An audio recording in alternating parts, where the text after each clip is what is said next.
warahmatullahi wabarakatuh. Dalam upaya mendukung pemerintah dalam mencegah stunting yang ada di Indonesia, Kantor Kementerian Agama Kabupaten Temanggung membuat strategi pencegahan stunting melalui Sepijat. Untuk itu, sebelumnya saya akan memperkenalkan diri dulu. Nama saya adalah Umi Hairunisa.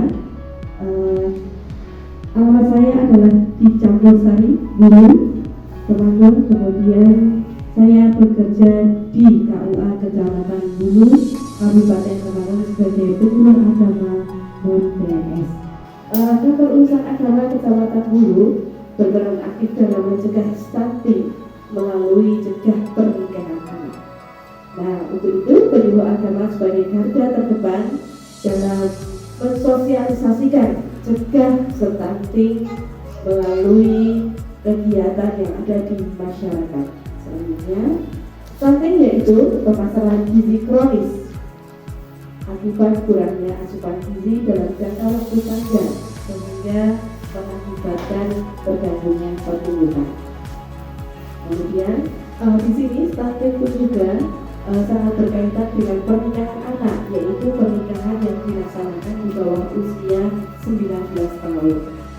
Untuk itu, untuk sebelumnya stunting dan pernikahan ini itu sangat berkaitan erat dan sangat mempengaruhi, ya.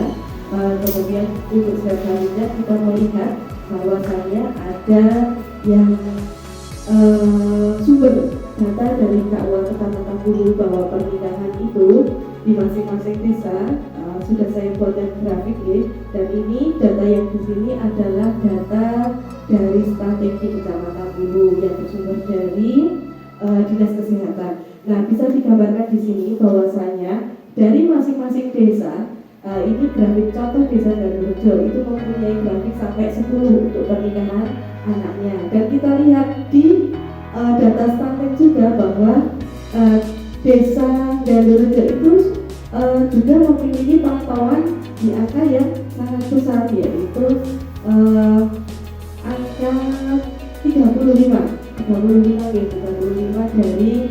jumlah yang ada di situ, yaitu balita bermasalah gizi lainnya. Nah, tentu saja ini sangat berpengaruh sekali nih, ada kaitannya antara anak dan juga stunting. Lanjut. Nah, faktor dan dampak dari stunting. Faktor stunting adalah kurang gizi, pola asuh, pola makan, tidak melakukan perawatan pasca melahirkan. Nah, ini kenapa anak-anak yang menikah di usia dini ini tidak bisa melakukan perawatan di pasca melahirkan. Kemudian gangguan mental, sanitasi, serta pernikahan dini. Nah, faktor nikah anak ini juga ada tuntut budaya, pergaulan bebas, kemiskinan sumber daya manusia. Dampak stunting dan nikah anak itu juga ada dampak psikologis, dampak sosial, dampak hukum, dampak kesehatan, dan juga dampak ekonomi. Lanjut. Nah, dalam surat An-Nisa ayat 9 ini dijelaskan bahwasanya hendaklah tahu kepada Allah orang-orang yang sekiranya mereka meninggalkan keturunan yang lemah di belakang mereka yang mereka terhadap khawatir kesejahteraannya. Oleh sebab itu, hendaklah mereka berkata kepada Allah dan hendaklah mereka berbicara dengan menurut kata yang baik. Perlu digarisbawahi di sini, ayat yang meninggalkan keturunan yang lemah. Keturunan yang lemah ini sudah ada hubungannya dengan stunting di sini, ya. Sudah dijelaskan dalam Al-Quran. Nah, untuk selanjutnya dasar hukum dari stunting juga ada di sini, ya. Kita kembali ke regulasi undang-undang perkawinan nomor 16 tahun 2019 bahwa perkawinan hanya diizinkan apabila pria maupun wanita hanya mencapai umur 19 tahun. Nah, untuk di bawahnya itu dikatakan nikah anak. Kemudian sangat berkaitan erat dengan Perpres nomor 72 tahun 2021 yang mengatur tentang percepatan penurunan stunting. Lanjut, penyuluh agama sebagai garda terdepan turut andil mensosialisasikan cegah stunting ini. Nah, untuk itu dasar sasarannya adalah bisa ke majelis taklim, kemudian organisasi masyarakat, kemudian lembaga pendidikan, dan juga pondok pesantren, serta bekerja sama dengan lintas sektoral. Nah, ini adalah dokumentasi dari bekerja sama dengan lintas sektoral. Sekolah pencegahan stunting bagi pelajar, strategi yang memfokuskan pelajar sebagai sebagai sasaran utama dalam pencegahan stunting. Kenapa Sepijar ini? Nah, satu, mendukung program pemerintah. Kasus pernikahan anak dan stunting masih tergolong tinggi, kemudian bimbingan remaja pelajar santri belum tersentuh. Minimnya sosialisasi undang-undang perkawinan dan perpres cegah stunting berpartisipasi dalam pengembangan dan peningkatan sumber daya agama Islam. Selanjutnya adalah menjadikan progres sasaran bagi penyuluh. Kemudian selanjutnya ini punya visi dan misi ya. Visi-misi dan sini adalah mewujudkan pelajar santri yang berakhlak dan berorientasi kepada masa depan. Sedangkan misi adalah memfasilitasi pelajar, mendorong pelajar untuk melanjutkan jenjang ke yang lebih tinggi.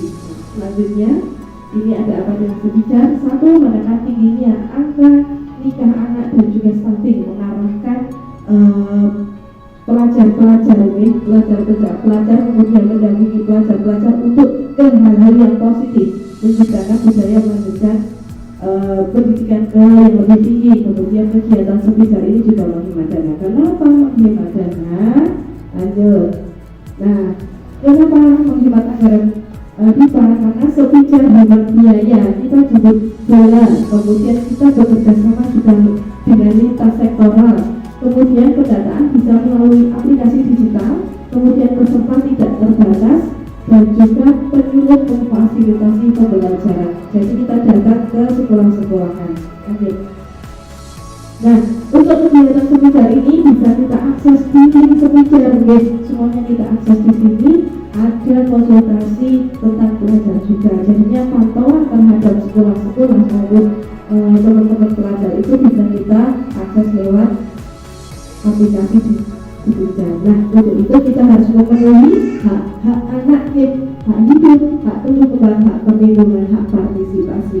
Mungkin itu penjelasan dari saya. Wassalamualaikum warahmatullahi wabarakatuh.